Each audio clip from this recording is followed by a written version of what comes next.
Now what I've done is I've got my arm's length of thread ready to go. So I'm going to go mix 2 cups of rice with 2 cups of barley to start with. Because I don't want to do too much, because if I got too much then I'm wasting it, because I don't like cooking the two together. So I'll show you how to do that next.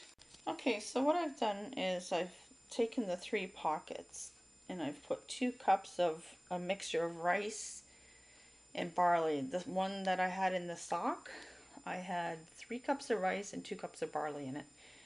So, and I mixed it all in a bowl, and then I poured 2 cups into each pouch.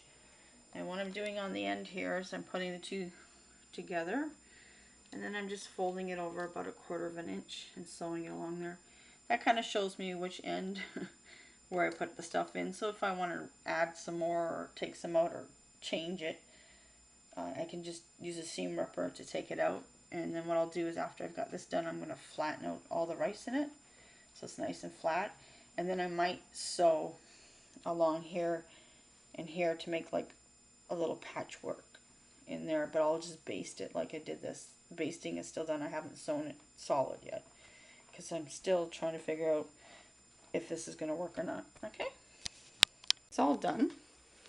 Now you can see the different pockets, but all the rice keeps falling down to the end of the pocket. So I'm thinking I'm going to divide the rice up between each pocket, and then I'm going to baste right straight down the middle to hold the rice, one on side and one on the other side.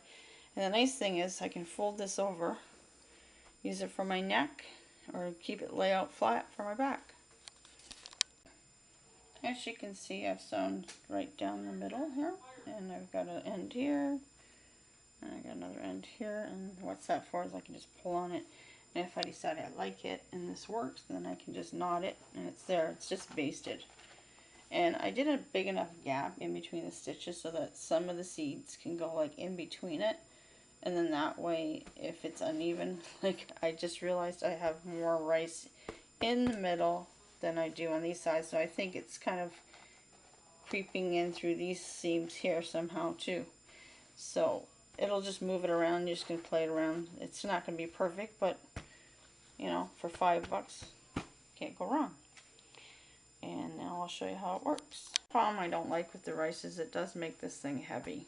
It's not light at all. So what I'm trying to do is displace the rice, but here I fold it in half, and then it'll fit around your neck perfectly. You'd heat it up for about a minute, the same as you do as the sock. I just like this because it's nicer looking than that white sock. And that's how you make a nice little heating pad for yourself. And for guys, you can get a different, this is 100% cotton flannel. So you're going to make sure it's 100% cotton. They told me if you use anything else than that, like polyester blend or something, you're going to have a fire. So the best thing to do is pick 100% cotton with flannel, and hopefully this should work. They said it wouldn't start on fire, so let's hope. We'll hope so. Anyways, okay, there you go.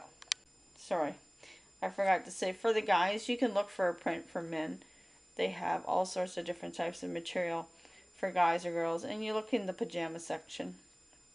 Okay, and this would make a nice Christmas gift for just about anybody, because I bet you something they'll appreciate the fact that you made it, and the other fact is you took the time to make it, and also it gives you something to do in your spare time. I don't really have very much spare time, so I actually designated 1 or 2 hours each night to work on this until I got it finished.